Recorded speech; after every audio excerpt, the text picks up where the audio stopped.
One of the risks in fostering children participation is the fact that children are naturally, I would say they are honest human beings, in the sense that when you ask a child a question, they'll give you a straight answer. And some of these things would be a risk to them. For example, if a child, during the participation session, if you ask them what are some of the challenges within the community, and then they tell you that maybe one of the chiefs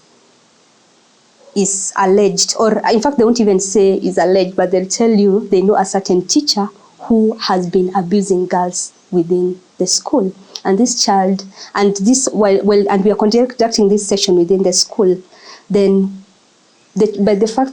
that the child has said that, then if this information gets to the teacher, which it will, because when we are conducting such session, we also involve persons within the schools, then it means that a child is likely to maybe get punished because of that, or even the family itself may be put at risk based on what the child said, and they said it quite innocently. I think one of the things as Save the Children and other civil society organizations can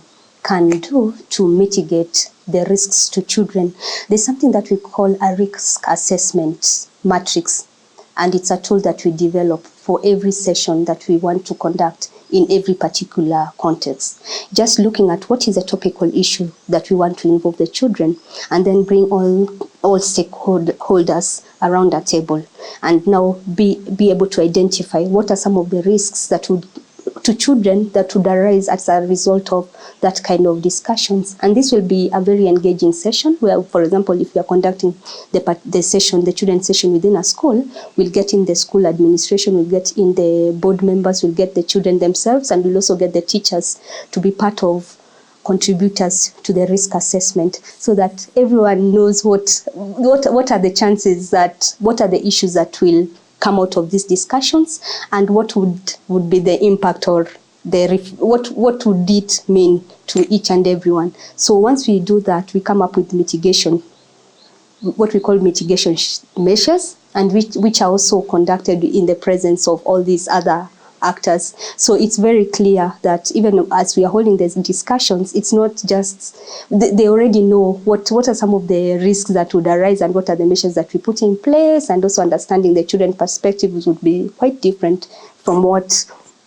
the adults would say. Then the other thing that we do as organizations, as Save the Children, and I know also other international organizations do, and probably other children-centered organizations should also do, is the fact that we need to have a referral pathway in place, in the sense that during these discussions, at times you'd be engaging with children, then realize that maybe one of the children has had a protection issue. For example, a child has been raped, for instance, or they know somebody who has been raped. After that discussion, we never just leave the sessions as it is, but what we try to do is who would be the contact person to be able to address the issues that just came up as a result of children participation, so that we ensure that even the cases that arise during that session, we are able to properly address them in the right way.